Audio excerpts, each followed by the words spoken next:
ہیں آپ نہیں رکے کسی برے کام سے تو سمجھ لو آپ کی نماز قبول نہیں ہو رہی. اور لوگ یہ کہتے ہیں بھی اللہ تعالیٰ جب دوسرے سجدے کی توفیق دیتے ہیں نا تو سمجھ لو قبول ہو گئی. نہیں، اللہ تعالیٰ اس لیے دے رہا ہے کہ بھائی اب بھی سدھر جا، تو اپنے آپ کو صحیح کر لے. میں تجھے تو مہلت دے رہا ہوں کہ شاید تو اب بھی صحیح کر لے اپنے آپ کو. میں تجھے مہلت دے رہا ہوں، ایسی نماز پڑھ یہ سمجھ لو تیری آخری نماز ہے. حضور کی حدیثیں ہیں، لیکن سمجھ لو ان الصلاۃ تنہی عن الفحشاء والمنکر. اگر کسی کا اس کا کوئی جواز بن گیا اس مصداق کا، اس آیت کا، سمجھ لو اس کے اندر اس کی آنکھ بھی صحیح ہو جائے گی، اس کے منہ بھی صحیح ہو جائے گا، اس کے کان بھی صحیح ہو جائیں گے، اس کے تمام اندام جسم کے صحیح ہو جائیں گے. اس سے گناہ صادر نہیں ہو سکتا، نہ ظاہراً نہ باطناً.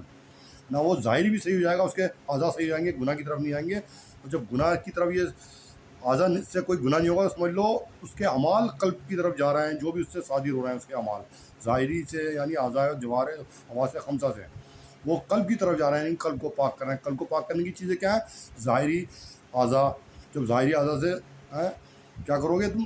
اللہ تعالیٰ کی عبادت کرو گے تو وہ قلب کو پاک کریں گے، یعنی باطن کو لے جائیں گے. وہ ظاہری اعمال بناتے ہیں باطن کو.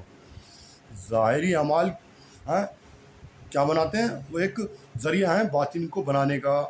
ظاہری صحیح نہیں ہوگے تو باطن کہاں سے بنے گا؟ جب ظاہری صحیح نہیں تو نماز بھی صحیح نہیں ہو رہی. اس کا مطلب آپ خوشو خضو نہیں ہے، نماز میں قبول نہیں ہو رہی. ابھی تو آپ کے ویسے ہی ہو جانتے ہیں، یعنی گناہ سارے ہو رہے ہیں. نماز پڑھتے ہی چکلے چلوا رہے ہو، نماز پڑھتے ہی چٹے لگوا رہے ہو، نماز پڑھتے ہی اس کی غیبت کر رہے ہو، نماز پڑھتے ہی فلموں کی باتیں کر رہے ہو، نماز پڑھتے ہی اس میں علماء بھی مبتلا ہے، اس میں عالم بھی مبتلا ہے، امام بھی.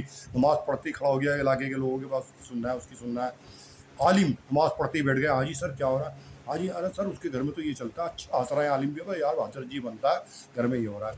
یعنی آپ بیٹھ کے سب کو اس کی غیبت سننا ہو، پھر زبان سے کہہ رہے ہو. سننے کے بعد کیا کہہ رہے ہو؟ یہاں تو بہت سے ایسے ہوتے ہیں جو حضرت جی بنے ہوئے ہیں اور گھر میں یہ ہو رہا ہے. یعنی آپ توبہ توبہ اپنی نظر میں عالم ہو گئے. اب بھی کہتا ہوں سدھر جاؤ. جو میری تقریریں سننا ہے ریاضتیں کرو، گھر میں اکیلے ہو جاؤ، خلوت اختیار کر لو کہ ہم کیا سوچ رہے ہیں اپنے بارے میں. یہ وقت ہے جس نے اس کی قدر کر لی سو خاتمہ ہو جائے گا. نہیں ایسے ہی سوچتے رہے کہ ہم عالم ہیں، سوچتے رہے ہم عالم ہیں، یعنی لوگوں کی سن کے اس کو بتا بھی نہیں رہے آپ. سننے کے بعد ارے بھائی ادھر آؤ بیٹھو، تمہارے گھر میں یہ ہو رہا ہے، ہوشیار ہو جاؤ. آپ امانت میں خیانت کر رہے ہیں. یعنی امانت میں خیانت کر لی آپ نے. اس کا یعنی اس کی عورتیں تھوڑی بتا دیں گی ہم تیرے جانے کے بعد یہ کر رہا ہے. وہ تو اور خود اس سے کہہ رہی ہیں کوئی گواہ پیش کرو، تم نے کیا دیکھا ہے اپنی آنکھوں سے. یہ اور کہہ رہی ہیں اس سے، دونوں جو گھر میں جتنی بھی عورتیں ہیں، یہ کیا تم نے دیکھا ہے اسے؟ بتاؤ یار، کوئی باہر کا آدمی کے تو یقین کرے پکڑ کے لائے دیکھ یہ تیرے بارے میں یہ کہہ رہا ہے، بتا میں جھوٹا ہوں. اور جب تک گھر میں آتا ہے اب تک سارا صفائی وفائی آرام سے ایسے بیٹھ جاتے ہیں جیسے سارے پاٹ کر رہے ہیں بیٹھ کے. توبہ توبہ توبہ. کیوں؟ بے پردگی ویسے عورتوں کی. دیکھیے سنیے اور اچھی بات سنیے. خوبصورت عورت بدصورت کو بگاڑ رہی ہے. خوبصورت تو بگاڑ کر رہی ہے بغیر میک اپ کے. سب دیکھ رہا ہوں بڑی حسینہ، اسے فخر ہو گیا میں تو بہت خوبصورت ہوں، اللہ نے مجھے بڑا خوبصورت بنایا. تو یہ بنایا تھا تو جہنمی بن گئی اپنے کردار سے. جہنمی بن گئی، اپنا چہرہ دکھا رہی ہے سب کو عیاش بنا رہی ہے، اپنے پکڑ رہی ہے جال میں. اور بدصورت کر رہی ہے وہ یہ خوبصورت ہے، لوگ مجھے نہیں دیکھتے. اللہ نے اسے بدصورت بنایا تھا کہ جہنم سے بچانے کے لیے فطرت بنائی تھی، تخلیق بنائی تھی کہ جہنم سے بچ جائے گی تو، لوگوں کی نظروں سے بچ جائے گی شہوت والی، اپنے آپ کو بچا لے گی. یعنی لوگ تجھے نہیں پکڑیں گے، نہ تو لوگوں کی طرف جائے گی. انہوں نے دیکھا خوبصورت ہے، اب وہ میک اپ کر کے نکل رہی ہے جو خوبصورت کو دیکھ کے کہ لوگ مجھے دیکھیں. میک اپ کری ہوئی ہے زبردست، لوگ کہتے ہیں بڑی خوبصورت ہے. وہ بھی گئی جال گڈھے میں گئی وہ بھی.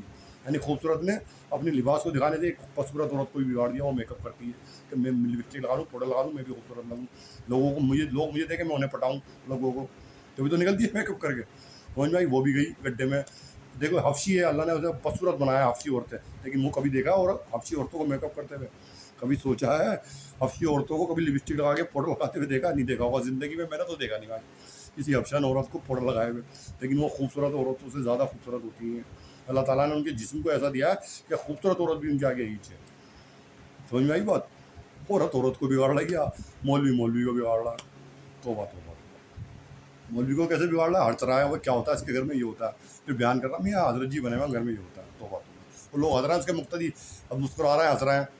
توبہ توبہ. بھائی صاحب سب اپنے آپ کو اندر کتب الاقطاب سمجھ رہے ہیں، سب اپنے آپ کو ابدال قلندر سمجھ رہے ہیں اپنی نظر میں. ہم قلندر ابدال ہیں سب، چاش پڑھتے ہیں، اشراق پڑھتے ہیں.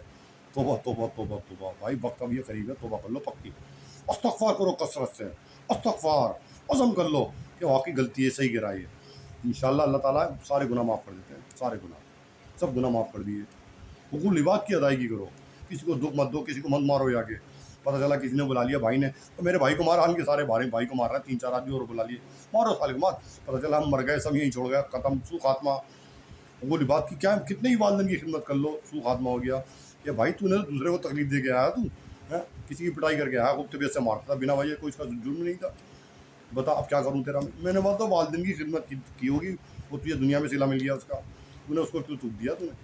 یہ حقوق العباد ہے، حقوق العباد کے گناہ معاف نہیں ہوتے جب تک بندہ خود معاف نہ کرے، لیکن معاف نہیں ہوتے، لیکن کسی نے اگر دل سے معاف کر دیے تو اللہ اس کا انتقام لے لیتے ہیں، کیونکہ بندے نے معاف کر دیا، ہو سکتا ہے اس کی بخشش ہو جائے کہ بندے نے معاف کر دیے، دل سے معاف کر دیا، جا میں نے معاف، لیکن میں نے پکڑ اس لیے کری تیری، انتقام میں نے لیا اس کا، لیکن اس بندے نے معاف کر دیا تو اللہ ہی انشاءاللہ معاف کر دیں گے، جاؤ میں نے معاف کر دیا، جن نے مجھے تکلیف دی اس کے گناہ میں نے معاف کر دیے تھے دین زندگی میں ہی، کہ اللہ میں نے اس کے گناہ معاف کیے، تو انشاءاللہ مجھے امید ہے کہ اس کے بھی اللہ نے معاف کر دیا، لیکن پکڑ ضرور کری، کیوں ان نے معاف کر دیا، لیکن انتقام میں ضرور لوں گا اس کا، ایسی کسی اللہ والے کو تنگ کرو گے نا تو اللہ تعالیٰ، حدیث قدسی میں لکھا پورے شہر کے شہر ویران کر دیے اللہ تعالیٰ نے، کیا بھلے ہی بندہ زمان سے معاف کرتا ہوا چل رہا ہو سب کو، اس کا پھر انتقام ضرور لیتے ہیں اللہ تعالیٰ، کہ تو نے تو معاف کر دیا، اب میرا انتقام دیکھ بندے، تو کہتے ہیں توبہ کر لو، کیا بھلے ہی نماز نہ پڑھو، بھلے ہی تزکیہ نہ کرو، بھلے ہی قرآن شریف نہ پڑھو، لیکن کسی کو تکلیف مت دو، نماز پڑھ کے کسی کو تکلیف دی نماز قبول نہیں ہوگی، حرام کھا کے نماز پڑھی نماز قبول نہیں ہوگی،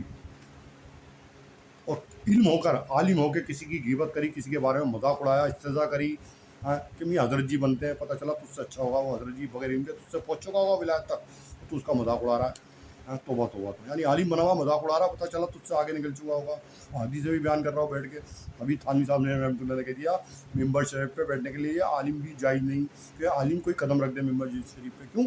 تزکیہ کر پہلے، یعنی وہ عالم جو دوسرے کا مذاق اڑا رہا ہے ممبر شریف پہ بیٹھ کے بات کر رہا ہے، کسی پہ اثر نہیں ہوگا، نہ کوئی اس کو دیکھ کے عمل پورے زندگی میں لائے گا، زبان پہ تاثیر نہیں ہے، بار بار یہ کہہ رہا ہوں میں، بار بار کہہ رہا ہوں، عالم ہو، حافظ ہو، امام ہو، یا کوئی بھی ہو، ارے بھائی اپنے اندر ایک تزکیہ لاؤ اور توبہ کرو پکے، بھائی تمہارے طفل میں ہی بول رہا ہوں میں، تمہارے طفل میں ہی، میں تو بالکل جاہل، گن در گن ناپاک، میرا نام ہی، میرا کیا بولوں میں، خاک در خاک ہے میرا تکیہ کلام ہے، خاک در خاک، یعنی خاک سے پیدا ہوا خاک میں جاؤں گا بھائی، کچھ پتہ نہیں، مٹی سے پیدا ہوا مٹی میں ہی دفن ہوں گا میں، خاک در خاک، ناچ خارا کو ناچیز کو خاک در خاک کہتے ہیں، میرا اس میں گرامی ہے نا، خاک در خاک، وہ اللہ تعالیٰ کا فضل ہے، جو بھی نام دے دیں آخرت میں اللہ تعالیٰ، سمجھ میں اللہ تعالیٰ آپ کے طفل میں نے بول دیا، تمام علماء کرام کے طفل میں، اللہ تعالیٰ تمہیں ہدایت کاملہ صحیح عمل کی توفیق عطا فرما، تمہارے طفل میں اللہ تعالیٰ مجھے بھی ہمارے سوال کی توفیق عطا فرما، غیروں کو اللہ تعالیٰ ہدایت دے، آمین ثم آمین، واخر دعوانا